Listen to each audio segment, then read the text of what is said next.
I'll just say something about who Arthur Kafeero is, just a few words. I've been in Geneva for 5 months now, and prior to my coming to Geneva, I was director for political affairs in the Ministry of Foreign Affairs in Uganda. I've been in the public service for 33 years now. I became ambassador in 2013. I've served in London and New York, where I've spent most of my career. And I'm happy to be here and looking forward to meeting and speaking to all of you. I bring greetings from the Permanent Mission of Uganda here in Geneva. Today's conference has a catchy and powerful theme. It is appropriately themed Her Voice, which from what I read celebrates the resounding power of women's voices in shaping our world and recognizes the need to harness those voices to bring positive change. Looking at the program layout, the resourcefulness of the resource persons and participants, I believe this event will be impactful. In May this year, shortly after my arrival in Geneva, I got a glimpse of Phenomenal Women Global and the work it is doing. I was first of all struck by the name of this organization. It's just phenomenal. I commend Phenomenal Women Global on the important work you have done over the years.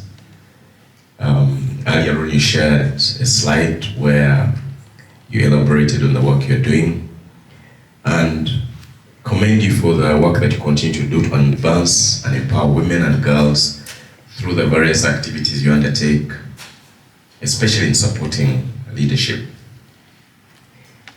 Just stepping back, I remind myself that I'm a child of a woman called Joanne.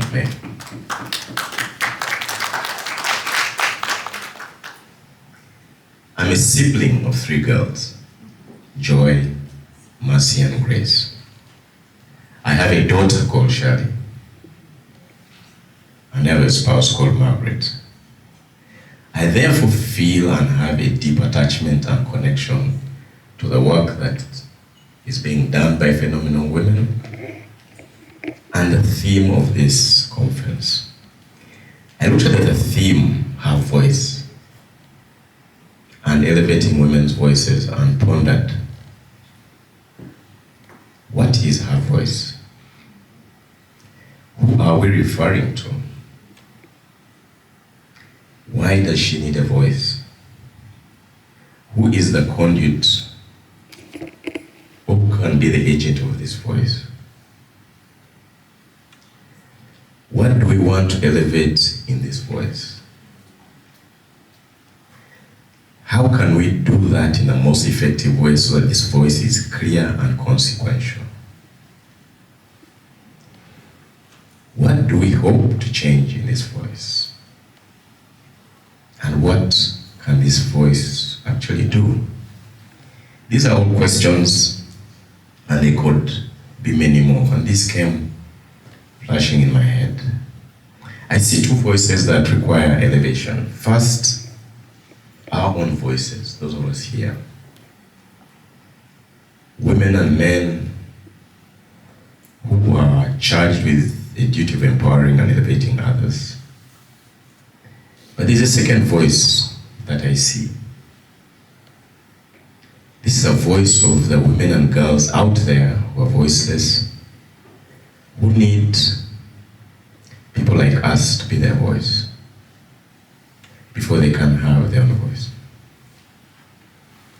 Working here in Geneva and my work experience over the years, especially at the United Nations, pushes me back to 28 years. I recall the adoption of the famous Beijing Declaration and Platform of Action on 15th September 1995, which is considered the most progressive blueprint for advancing women's rights. Coincidentally, exactly 20 years after Beijing, on the 15th of September 2015, at the United Nations General Assembly in New York, the General Assembly adopted the 2030 Agenda on Sustainable Development with its 17 sustainable goals. Goal 5 concerns gender equality and achieving gender equality and women's empowerment, which is integral to each of the 17 goals.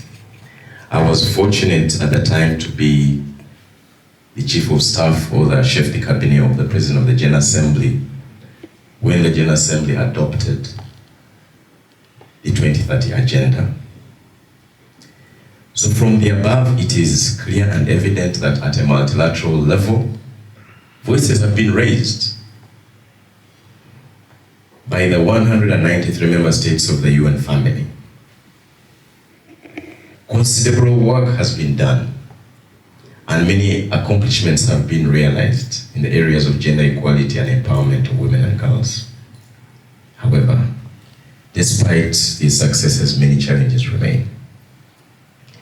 While women and girls are key drivers of development, the scourge of gender violence, inequality, and discrimination continues to hinder the promise of a better life for many of them across the globe.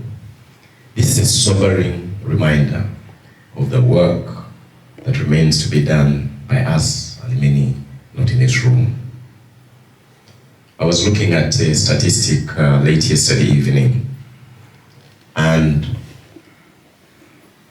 I read that the world population is clocking about 8.1 billion, and women and girls are more than 4 billion, representing half of the world's population, and therefore half of its potential. But gender inequality persists everywhere and stagnates social and economic progress. These gaps in inequality are a global challenge and have deep consequences for us all. We must address the barriers that prevent women and girls from realizing their full potential, including, but not limited to, through economic empowerment, education, employment training and job opportunities, and technology, increased participation in public and private institutions, and with decision-making roles. A conference like this is an important platform to have this conversation. We cannot and must not shy away from having these frank conversations. That is why, once again, these voices are important. Those in authority at whatever level, grassroots all the way to the top, in the public and private sector, civil society, must raise their voices, speak out, hold women's hands to bring them up, but most importantly, take bold decisions on prevailing issues that inhibit the realization of the commitments made at Beijing and in New York. Uganda has achieved some milestones in empowering women and elevating their voices. Those from Uganda may be familiar with some of them, but more needs to be done. I recall we made history in 2011 with the first ever female speaker in Parliament and Africa at large. Currently, we have a vice president, a speaker, and a prime minister who are women.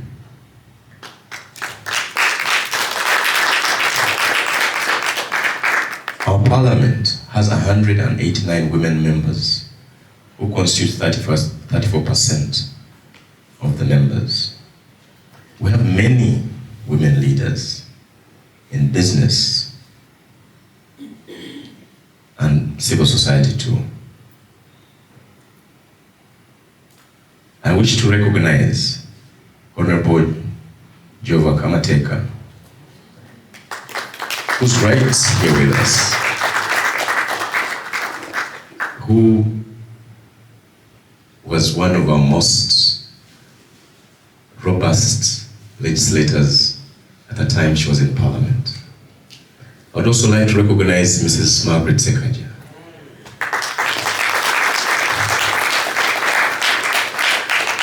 She led our National Human Rights Institution, was a UN Special Rapporteur, and has done a lot more. So we have women who have been places and have shown the capacity and the potential of women. So there is no shortage of evidence that when we support the lifting of the voices of women and girls, and they can realize their full potential to engage and contribute, they can contribute to and benefit from sustainable development. In doing so, we all reap the benefits in our homes, throughout our communities, and across our nations. Therefore, each one of us has a role to play in this effort. I agree with Lisa, like she said at the opening, our voices count.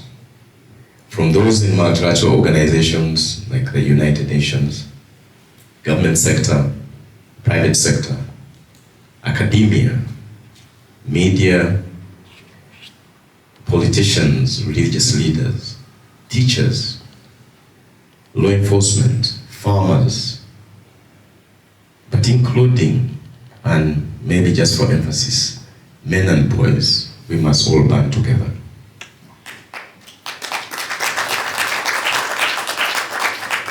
We must raise our voices, lend our voices to the voiceless. I would like to thank Phenomenal Women Global again for this opportunity and reiterate the support of the mission here in Geneva to these endeavors. I would like to thank Ethiopian Airlines and all the partners that have supported global women in the work they do. With this, I wish you all fruitful deliberations. Thank you for your time.